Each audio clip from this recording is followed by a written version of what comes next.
تہذیب کے دائرے میں آئیں، جو چیزیں مجھے پسند ہیں اس پسند کے مطابق آئیں، جیسی روش میری ہے اس روش کو اپنا کر آئیں، جو عبادت و ریاضت کا میرا اپنا زندگی کا طور طریقہ ہے اسے اپنا کر آئیں۔ آپ آئیے ان کے رنگ میں بھنگ ڈال دیجئے شراب پہ، آپ آئیے کھائیے بھی ان کے یہاں، وہ تہجد پڑھنے والا آدمی تھا، آپ 5 وقت کی نماز بھی کھا جائیے۔ تو کیا ایسا آدمی دسترخوان کے 4 نوالے تو کھا لے گا، مگر صاحب شادی کے فیوز و برکات محبت اور ان کے فیضان سے کبھی وہ متمتع نہیں ہو سکتا۔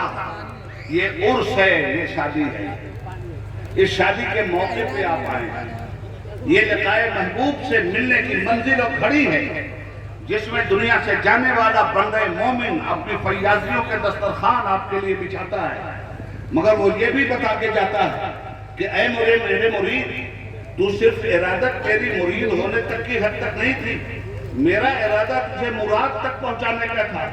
اگر مراد کے ساتھ میرے انتقال مکانی کے بعد بھی تو نے جانے کا ارادہ ترک کیا تو میرے پاس آنے سے فیوز و برکات کے دروازے بند تو ہو سکتے ہیں، کھلنے کا کوئی سوال نہیں پیدا ہوتا۔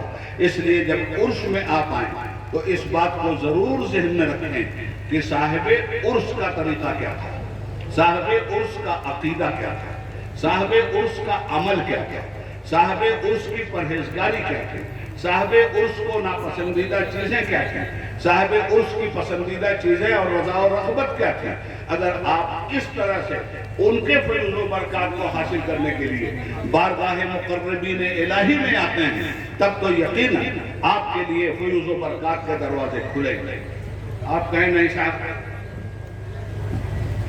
کچھ لوگ ہیں ایسے، کیا ضرورت ہے آنے کی، ہم ڈائریکٹ لے لیں گے۔ تو اس کے لیے بھی ایک مثال دے کے اپنی بات ختم کروں۔ اس وقت گرمی ہے نا، پنکھا چل رہا ہے، کرنٹ کی ضرورت ہے نا آپ کے گھر میں پورا گھر بن گیا ظرف پر، لائٹ نہیں تو کنیکشن چاہیے نا آپ کو، کہاں سے لیں گے؟ آپ نے کہا تھرمل پاور سے ہم کنیکشن جا کے لائیں گے، جہاں بجلی پیدا ہوتی ہے کنیکشن وہاں سے لائیں گے۔ وہاں پہنچے آپ تو تھرمل پاور کے افسر نے کہا ارے بیوقوف، کنیکشن تجھے ضرور ملے گا مگر یہاں سے اگر لے گا تو تور تو جل گیا تھا، تیری کیا مجال ہے؟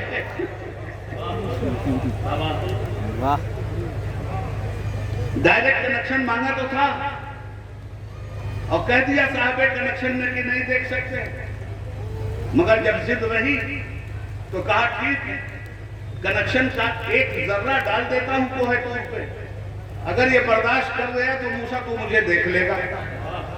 غش کھا گئے کلیم اور جل گیا کوہ طور۔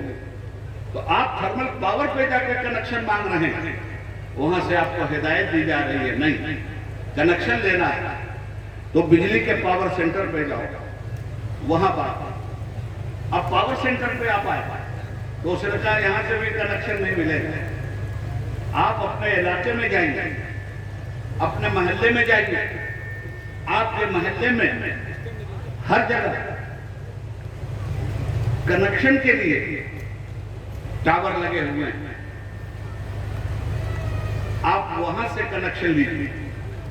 یہاں سے کنیکشن اگر ڈائریکٹ دیا جائے آپ کے گھر کے بھی جلنے کا خطرہ ہے۔ اب آپ آئے ٹرانسفارمر کے پاس اور وہاں سے گھر کا کنیکشن آپ نے جوڑا تو فیضان کہاں سے آ رہا؟ تھرمل پاور سے۔ بجلی کہاں سے سپلائی ہو رہی؟ بجلی گھر سے۔ کنیکشن کہاں سے لے رہے ہیں آپ؟ ٹرانسفارمر سے۔ پھر ٹرانسفارمر سے بھی کنیکشن لیتے وقت آپ سے یہ کہہ دیا گیا کہ ضروری نہیں ہے کہ کنیکشن ہر وقت ایک ہی طرح کا آتا ہو، کبھی کم بھی آئے گا اور کبھی زیادہ آ کے آپ کے سارے بلب کو اڑا بھی دے گا۔ اس لیے ایک کام احتیاطاً اور کر لیجئے، اسٹیبلائزر لگا لیجئے تاکہ یہ بجلی کنٹرول کی جا سکے۔ تو اس طرح سے بجلی سے آپ فائدہ اٹھاتے ہیں۔ رب العالمین کی بارگاہ کا فیض رسول اللہ کی بارگاہ میں آتا ہے، رسول اللہ کی بارگاہ کا فیض اولیاء کرام کی بارگاہ میں آتا ہے، اور اولیاء کرام کی بارگاہ کا فیض ان کے صالح خلفاء کی بارگاہ میں آتا ہے. یہ خلفاء اسٹیبلائزر ہے. تو اس طرح سے آپ محفوظ بھی رہیں گے.